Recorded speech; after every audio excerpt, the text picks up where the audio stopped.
guys, how's it going? Eli here, back with another video where today we're going to be having a conversation about some massive leaks that were just revealed for both Silver Tempest and our upcoming Sword and Shield 12.5 specialty set. Without further ado, let's just jump right into it. As always, get out of the way, we are doing weekly giveaways. All you have to do to enter is be subscribed, leave a like, and comment down below on any of the pre-recorded videos we post each and every week, Monday, Wednesday, Friday. Of course, you can comment and like on each video, which allows you to enter in multiple times. And then we have 3 winners each and every week. And Monday is the day in which we announce the winners. So shout out to these 3 winners. Of course, as always, please know I will only announce the winners on Monday's video. I will never directly message you. Those are scammers. So without further ado, let's just show the winners for the week. Drum roll for Luis Haro Rojo Hernandez. Apologize if I botched that. Sui, and then what looks like Yosef Parek. Shout out to you 3. Wow, I am struggling with names today.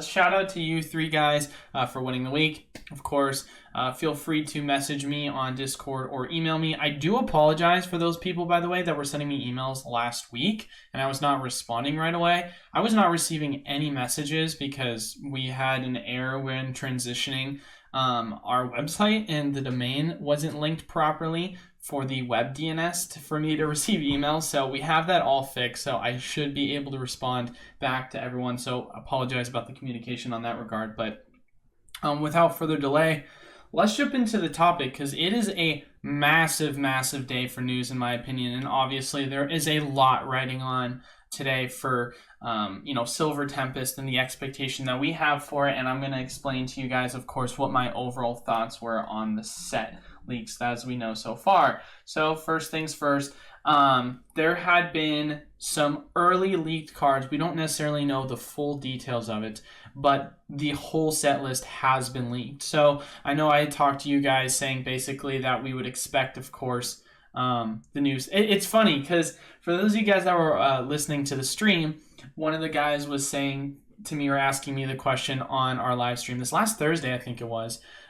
He had said, hey, do you think now's the time to open to buy Silver Tempest? Because when do you expect leaks to happen? And I said, well, if you think about it, you have your Japanese release of the Japanese set coming out on the 21st, and usually it's revealed that coming week. So it would be revealed on 18th, 19th, what the full set list was going to be. And so I said, if of course you were going to have a leak, I said that was more than likely going to be something that would happen within the next week or 2 to kind of be around the release. Of course, what do you know? I made the prediction on Thursday, and I didn't do that expecting this to happen. It just so happened to line up because it just makes sense. If you're trying to leak something, you would try and beat the actual set release for the Japanese set in advance. So you want to at least be a couple weeks out from that. And so it just so happened to line up literally 3 days after I made that prediction. Of course, speaking of predictions as well, I did, of course, mention I felt as if an unknown Alt-Arch was going to be expected. I mean, there it is, unknown v Alt-Arch. Definitely not as pretty as I would have liked, personally speaking. It's fine, it's a cool design, but I feel like they could have definitely gone a different route. But obviously with the way they're hand drawing things, this is kind of what they're looking to do. Here's some other cards that are being revealed. Regidrago, another one. Actually, I like the Regidrago artwork personally more than I feel like I do the unknown. I think it's really cool that you're in some it's supposed to be in ancient ruins of a celestial, which I think is really cool. I love that design. Obviously, we now have full confirmation that yes, both the Rayquaza and the Duraludon in the character rare slot are going to be in the set. Process of elimination, I basically said that was one of the big reasons why I believe this set was going to do really well, because you're going to have Rayquaza, which is an extremely desirable character within the set, and now it's fully confirmed. So prediction once again for that came true. Let's see, scrolling up a little bit more, obviously we knew we were going to be getting the Radiant, if I'm correct, we were going to be getting the Radiant Alakazam. That was also revealed. And then Radiant Jirachi. We'll see the Alakazam pretty soon here. There's the Lugia design. Interestingly enough, also Lugia VStar Gold. So we've had quite a bit of cards that were leaked. There's the Rayquaza that we were talking about. Interestingly enough, of all the cards that was leaked, the only alternate arts that were not, one of which being the Lugia. But we did have the sheet get leaked for what the full alt arts are going to be. Obviously, one being the Unknown, another one being the Regidrago, and then the other two are going to be a Skunk Tank alternate art. Don't know why you would go with that one, but the Lugia is confirmed to be in this set. So, of course, the question now is, all right, Eli, with what we know, where would you rank the set? What is your personal opinion? Do you think it's still a really good investment? And my answer is yes, I do think it's still a really good investment. Now, in my own personal opinion, do I think this is a set that now has the possibility of surpassing Brilliant Star in terms of popularity? Absolutely not. I don't think so. I think that Brilliant Star is a set that what made it such a good set to begin with is it had Charizard and Arceus, and Arceus is a really strong character, and I think there's a ton of value in that Arceus as a set. Of course, it did have a good trainer gallery with some of the evolutions, and there was a ton of value to be added to that. So I guess the real question is here, and this is of course my personal opinion versus what the rest of people's sentiment is. Do you believe that it's going to be the character rare subset that's really going to help the value of it? Because the reason why I asked that question, right, is when you think about it, with Lost Origin, the main card pool was an Aerodactyl and a Giratina, right? Giratina, don't get me wrong, I'm a Gen 4 fan. Giratina is one of my favorite legendaries, if not my favorite legendary, and so I absolutely love it. But it is not like, it's not a Rayquaza, it's not a Pikachu, it's not a big name character that is like of the holy highs in terms of everyone wants it, right? However, Pikachu being in the character rare slot, it is. That's exactly what people love, right? So with that, of course, being said, there was a ton of value that was added to that set with the overall character rare subset, which a lot of people said was some of the best character rares subsets we've ever had. Now going forward with the upcoming Lost Origin set, or sorry, not Lost Origin, with the upcoming Silver Tempest set, we know that of course we're going to have the Lugia. It's officially confirmed, and with that we also know we're going to be getting the Rayquaza in the set. So Rayquaza being one of those extremely strong characters and Lugia being one of those extremely strong characters. So now you're saying to yourself, do you think having those two characters is going to of course beat Brilliant Star? Personally speaking, I would say not, just because Brilliant Star, as much as people, they don't really look at it because of the hype that we've seen with most recent sets, and I feel like people have a lot of short-term memory, it still had a really good character rare list because it did have, Sylveon, Umbreon, and a couple of the Eevees within the set. Of course, it didn't have, a Charizard, a Gengar, and a Snorlax, but it was, very much overshadowed in that regard to having a really good character list. So Eevees are very popular cards. And with that, to say that the Rayquaza, of course, I feel like will be slightly better than that. But of course, a Lugia, it's a good card and historically has always performed really well. But Charizard is still the number one and Lugia is the runner up to that. So the value that Charizard holds is still great. And then, of course, next to that, you say, is Arceus one of those cards that necessarily holds a ton of value long-term from an investment perspective? Historically speaking, it hasn't. There's been very few instances where you see the Arceus card being worth much, and that's back in the Platinum era of cards. So yes, it's a cool card that people like, but once again, it's not a card that, oh my goodness gracious, this is going to make this set worth an absolute ton. And so I think it is very fair to make that comparison between the two of which set is better. Of course, I know that this might sound extremely controversial, but I do think that there's an argument to be made. Of course, depends on what the alt art for this is going to look like, but I do think there's an argument to be made that this could be a better set than Lost Origin, whether it be just from an investment perspective or whether it be from just overall what's in the set. Because once again, of course, you're going to have the value of that Rayquaza, you're going to have the value of that Lugia, and in terms of a main alternate art pull, yes, there is value in terms of the Giratina is worth a lot. But a large factor as to why it's so expensive and you didn't see the drop happen was because there's extremely tough pull rates for the set, and so these cards are being extremely overvalued for that reason, in terms of not that they're extremely popular characters. Of course, artwork is also playing a factor into that, as mentioned with the Aerodactyl. There's a lot of factors at play here. But once again, going back to it, as much as people hate to say it, whether you like the set or not, you still have to look at it from an investment perspective. And there's plenty of perfect examples to that. Of course, Champion's Path being one of them. You know, whether you love or hate the set, I know there's a meme going on with Machamp's Path. It has still been a well-performing set in terms of Elite Trainer boxes, and it's a terrible set by all means. All it has is a shiny Charizard and a Rainbow Charizard.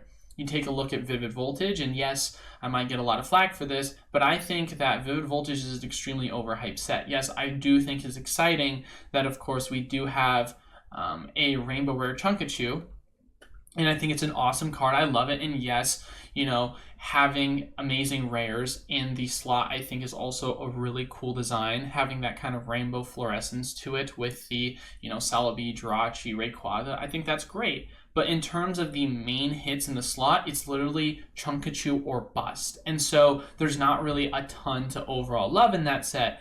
However, historically speaking, as far as it goes right now, it is still the #1 performing set in the Sword and Shield era block, having surpassed Evolving Skies by hitting $240 at one point. Of course, it's been having multiple reprints and it has since crashed down back to reality. But with that being said, it still has the highest point of just general booster box price within the block. So I think that there's still value to be made in a lot of these sets that don't have a ton of main hits and have a decent amount of, subset hits, amazing rares, character rares, radiants, blah, blah, blah, as long as you have a strong character. And what does Silver Tempest have?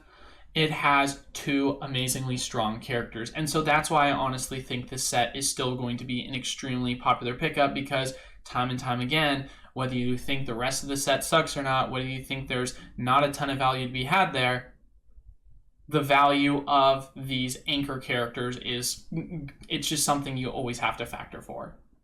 But of course, we will only know truly what the set's final kind of cementing is in terms of how valuable it is. Is this a set that is going to be stuck in the middle of Brilliant Star and above Lost Origin in terms of whether you look at it from collectability, whether you look at it from investability?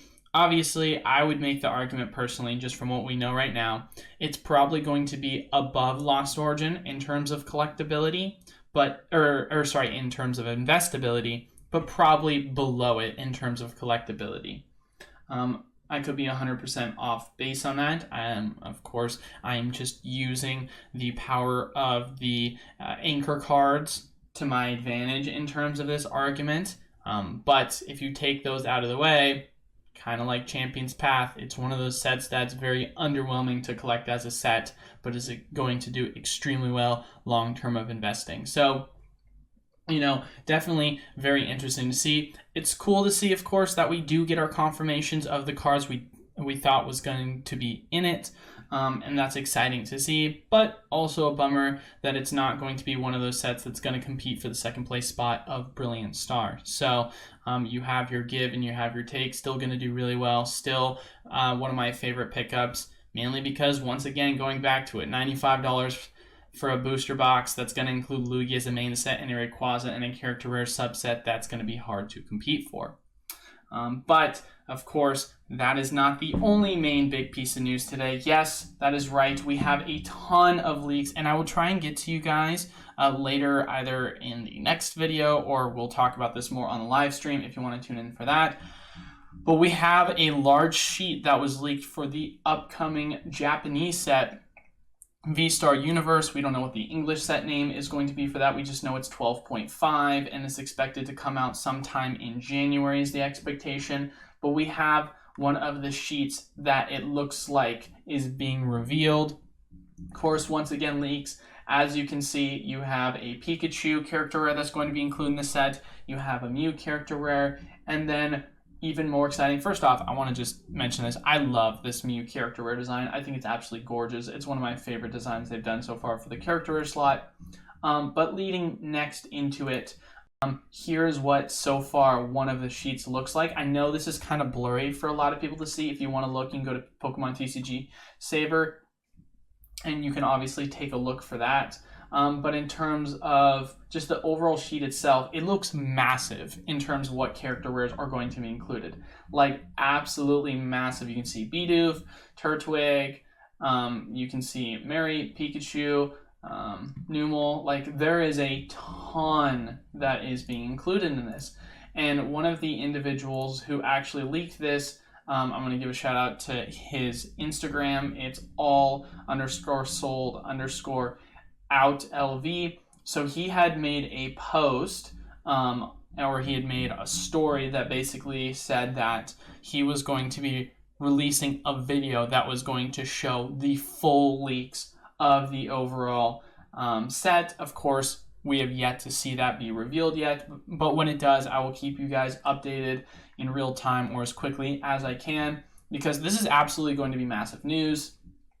Obviously, we were expecting there to be a 12.5 set. We've been talking about this for a while now. Was it going to be a, alternate art shiny set? Was it going to be a VStar, alternate art set? Was it going to be a huge character rare set 2.0 like VMAX Climax? And so this is showing us, as it stands right now, that we are going to get a huge character sheet of these character rares. And so that is what we know so far for the upcoming set, and hopefully we should get some news within the next day or two of what, of course, is going to look for the hyper rares, ultra rares, secret rares, and so on and so forth. And I'm really excited to see what that's going to look like, because once again, there's a lot riding on this set, because in terms of what's been going on with Pokemon in the past, 3, 4, 5 months, there's just been a lot of negativity.